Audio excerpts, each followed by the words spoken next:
Yeah. That is so weird. What did you study? I was there for acting. Oh, nice. Okay, so you were in Copa. Yeah, I was. I know a lot of Copa people. Yeah, they make themselves known, that's for sure. Oh my gosh. Yeah, I'm surprised you were an acting major, honestly. Yeah, no, it's not really my personality or my style. I don't know. It was a different time back then.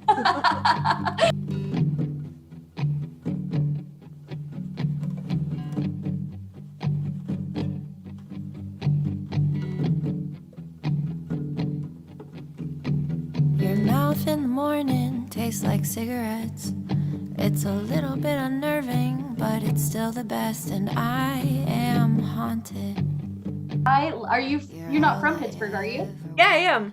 Oh, I love that city so fucking much. Like, I miss it every day of my life. Yeah, I just moved back here actually in October. Nice. Are Mhm. you in like South Side or like in downtown or anything? I'm in Dormont, but Oh, nice. Okay. yeah, my boyfriend lives in Southside, so I'm down there all the time. Fun, fun. Yeah. I got drunk there many a time in my college career. They have the Guinness Book of World Records for bars per block. Do they really? Yeah, or did for a time. I don't know if they still do, but I there was mean, like a to be fair, that makes sense. There's yeah. literally so many bars on that street. Yeah, it's like more than two per block or something ridiculous. Yeah, yeah, it has to Yeah. be. That and tattoo shops where you just make really, really bad decisions late at night. Yep. Yep. So tell me a little bit about you and your music. Like I am just obsessed. Obsessed. Thank Like you so much. I've been looking forward to this interview for so long because I'm like, I just have so many questions for her about how she like came into this music because it's beautiful. It's so refreshing to listen to. So please tell me everything. I'm ready. Thank you so much. That's really nice. So yeah, I've always been a singer and a writer for my whole life. That's all I ever really wanted to do or be. And I started writing my own music with instruments about 12 years ago Mhm. now, and really kept it to myself for a long, long time. Moved around the country, was an actor for a while, and then moved to New York in 2015 because I started playing my own music, and Mhm. that's what I wanted to do. So I kind of holed up by myself. I taught myself how to use like at home recording equipment, and I made like three of my own EPs over 2 years, but I still like never played my music live for Mhm. anyone. I just kind of did it in my basement for a really Mhm. long time. And then I went through a really bad breakup and I started a band because I just Yes. was like pissed at my ex and I was kind of like always making music in the basement. It's such a ridiculous story, but I was always like making music in the basement alone in Bed-Stuy because my ex was like really controlling and thought that I would cheat on him if I worked with other musicians. Oh And so no. he would like not let me basically. And Oh. he would like throw a temper tantrum anytime I was like I was like because I was getting opportunities to play shows because people knew that I had music Yeah. and I would just have to play everything by myself because anytime I would he'd be like, "Well, if you're spending time with blah blah blah." This is a whole thing. It was a whole thing. So Damn. yeah, but it really was good for me, I think, because it made me like I just was basically focusing on songwriting and songwriting only for like 3 solid years, and I wrote I think I have 97 songs now, and I 97? yeah, and they're I all want on all of them. Thanks. They're all on a Google Drive, and I have like demos and everything for all of them. Like they're all things I'm like really excited about. But I basically just holed up and like did all that for a really long time, and then in 2018 I started writing really crazy work that I was just like I need to play this with other people. Mhm. I need to find other people. So I started a band then that was called Kirsten and the Pretty People, Mhm. and we made an EP together, and I was performing with them in New York for about 2 years. It was 2018 through the end of 2019, so almost. Yeah. It was like a little over a year, and then I changed gears whenever I met Morgan and Michael, who are two instrumentalists that are on the Paging Dr. Moon album. Mhm. Because we workshopped all those songs together. So I was writing them all by myself, but I had kind of worked with like a million people with Kirsten and the Pretty People and found like my no, I wouldn't say my favorite. There were so many people in Kirsten and the Pretty People that I love, but Morgan and Michael really like took my music to the next level. Mhm. And working with them was what really shaped the sound for Paging Dr. Moon. And we had all this stuff planned at the beginning of 2020. We had all these shows booked, and then Oh, of course, everything of happens, and course. yeah, but Oh. it was beautiful though because Morgan and Michael and I had never played a show just us together. Because Kirsten Mhm. and the Pretty People, I'm telling you, it was like 14 people in the band. Like we would Holy have, crap. yeah, that stuff is it's really really different, and the mixing is really different, and the style is different, and I love it, but it's not really what my music sounds like now. So Mhm. that's why I had to shift gears because Yeah. I didn't want to have to get rid of it to change to adapt to the new sound. So I was Mhm. just like, well, I'll just change the name.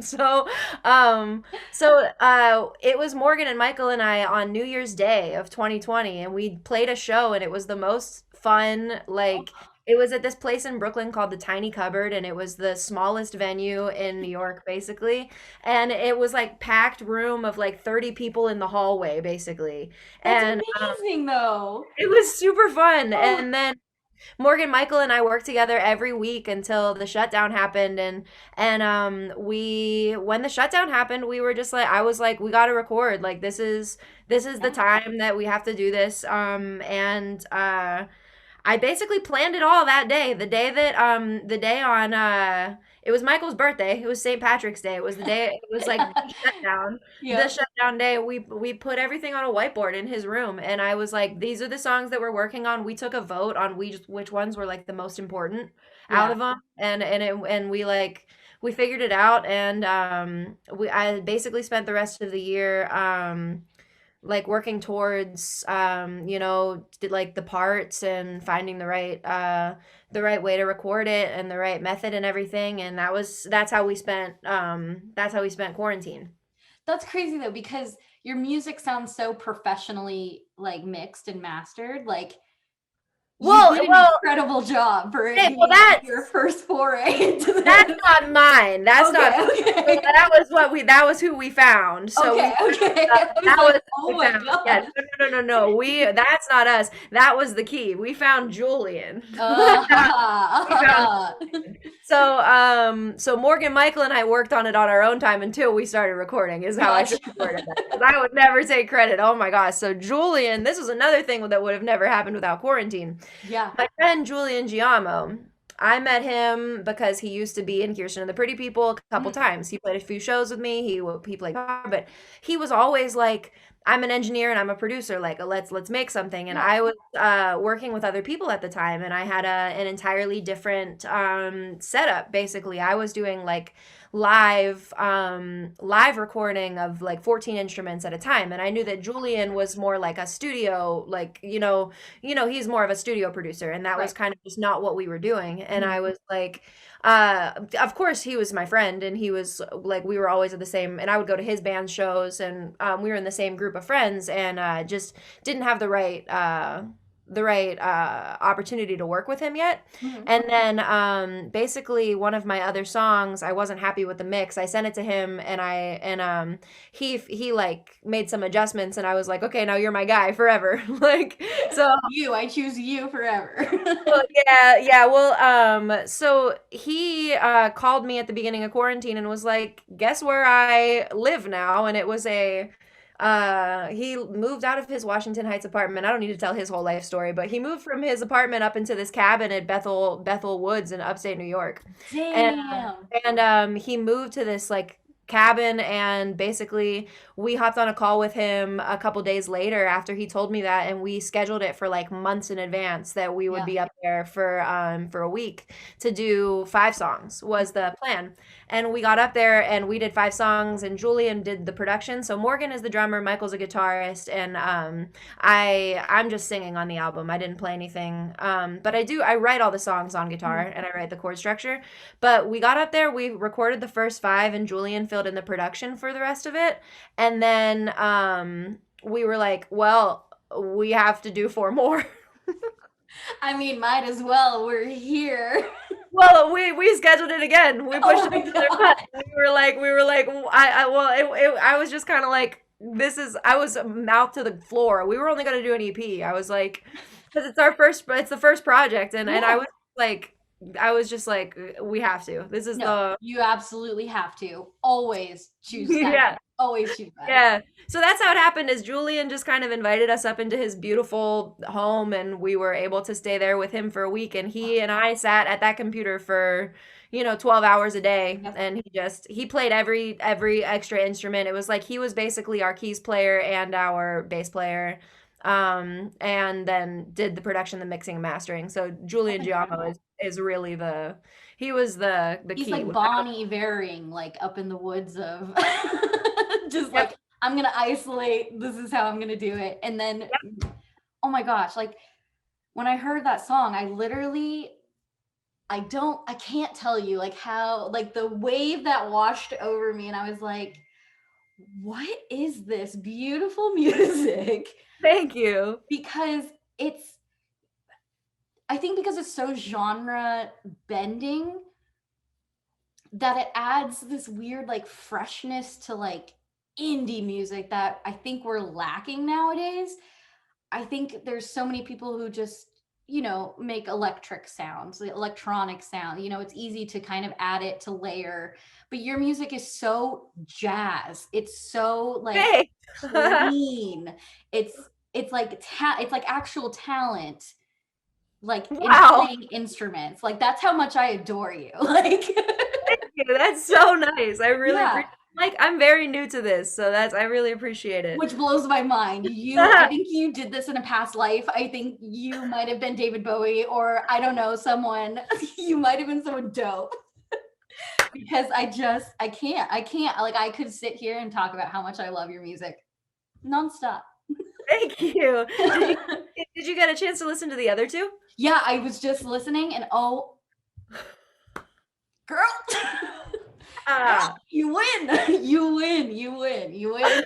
that's so nice. Literally, I can't gush more. Like, again, you have such a jazzy sound without it being inaccessible, if that makes sense. Like, there are a lot of people who are like, jazz music is not my style. But like you and Violet, for example, literally blend it so well to make it so, this is going to sound bad, but so like hipster in a good way.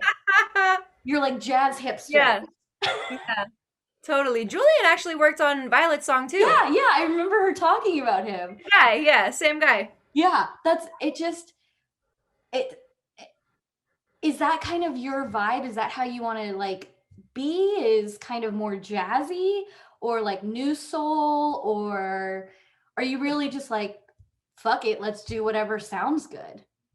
Um, well, when it comes to my songwriting, it's all emotional, and it's all by ear. I'm never thinking about how I want it to sound. I'm always just Oh, thinking it's all very, very cathartic. So it's not like I'm thinking about how I want it to sound or feel. It's more so how it sounds or feels. that's You know, crazy. that's how it comes out, like I don't really edit much with my songs. Like we have to come up with the structure and the form, of course, Yeah. but like, I basically puke them out and then they're out. And then I am like that, then that's what it felt like, so that's what it sounds like. And I've learned over like the years of refining how to do that, or how Yeah. I do that, because I know a lot of people write that way too, but how I do that, it's like I know that I have like this kind of gritty edge to my feelings. Like Mhm. there's just always a little bit of like extra in it, like extra like ah. So Yeah. I think that that comes through as like the punk elements of my music because I do Yeah. think that there's a lot of like punk influence, like skate park kid feelings, Oh yeah. That's kind of like a part of my adolescence that's still like alive.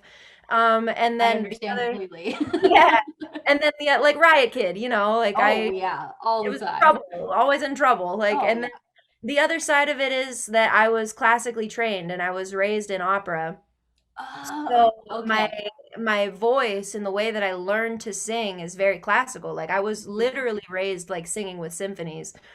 Like when I was like a little kid opera prodigy. That's so And cute. and it's weird. But that's what I was doing. That's how I learned to sing. So there's this element of like, you know, uh standards, like jazz standards that I learned how to sing when I was a kid that that's how my ear was trained, which Mhm. is, that's kind of it just comes out of like my feelings and where my like heart is actually made of in music, you know what I mean? Like Yeah, those so it's this I like to call it like punk soul, I guess. love it. I'm here for this new genre. Thanks.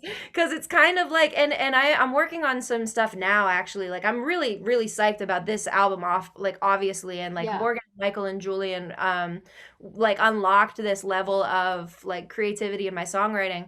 But I'm working with people now in Pittsburgh just because this is where I am and I Yeah. wasn't gonna stop making music. Yeah. And Morgan and Michael and Julian like get that. And I Yeah. want to work with them again. Absolutely. Just like when we're in the same place. But Yeah. like now I'm recording music in this like independently built recording studio in a storage unit in the south side of Pittsburgh and it's the most punk rock shit I've ever seen. That sounds about accurate.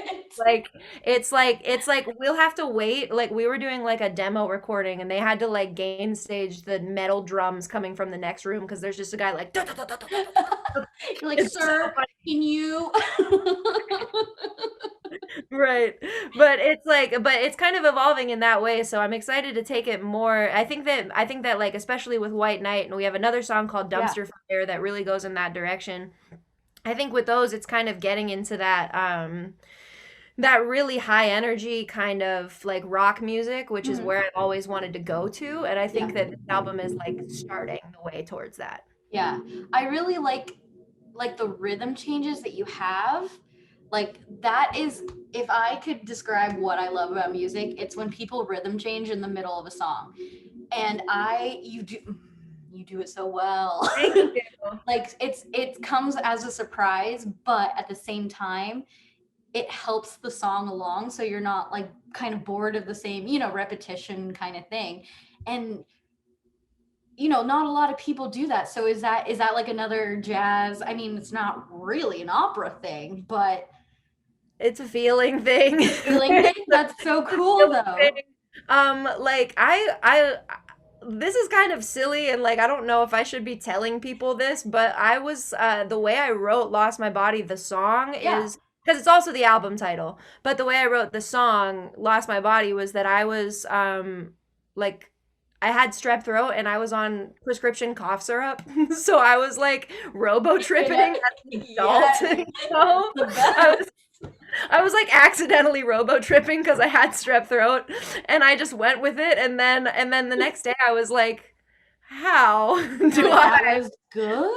yeah, I was like, how do I keep that? How do I make that work? And that was where Morgan came in and just kind of got it. But we do the same thing in there's another song off the album called Sad Reflection that it does a similar time change Okay. where the bridge just goes to a whole other world and Yeah. um, I have a couple old songs that do that too. It's something that I really like just some parts feel faster. Yeah. Well, I appreciate that because I think I feel the same way where I'm like, oh, I wish this changed direction or I wish this changed because it kind of helps change your emotion too. So like, if you're if you're tripping on Robitussin and it goes sort of like, yeah, I understand like where that comes from because there are some phrases, there's some writing that is slow. There's some that should be weird and funky. And Mhm. I love And when musicians just jam it together. Makes me hey, happy. And it's all just narrative based too for me. I mean, like if the different sections lyrically are like it's telling different parts of the story. So I Yeah. feel like it should feel different. I always like to think about there was this one exercise I remember in like 10th grade English class or something where the teacher just like put on music and was like write a story about what you think is going on right now. And it was like classical, it was some sort of classical music where I just remember having the most vivid, like I was like listening to this music and just picturing this vivid scene of like bunnies in a forest, basically. And I remember just like every time the music changed, I saw them doing something else or I saw Yeah. them doing something differently. And I was like, I wanted to, like, I've always wanted to be able to create that sort of specific, that really specific story because that's my lyrics are all, you know, like true. Mhm. So I wanted Well, oh my gosh, it was so nice talking to you. to. I Too. had a blast. We should just chill. We should do this again. Yeah, for sure. I'm down. It was super We'll fun. get Kylie on and we'll do a little meet and greet. That sounds fun. Okay, I'll text you or I'll email you or whatever it may be. I'd love to. Yeah, it was so Okay. nice. Have a Sounds good good. Bye. Said I didn't wanna hold you, but I lied when you took your hand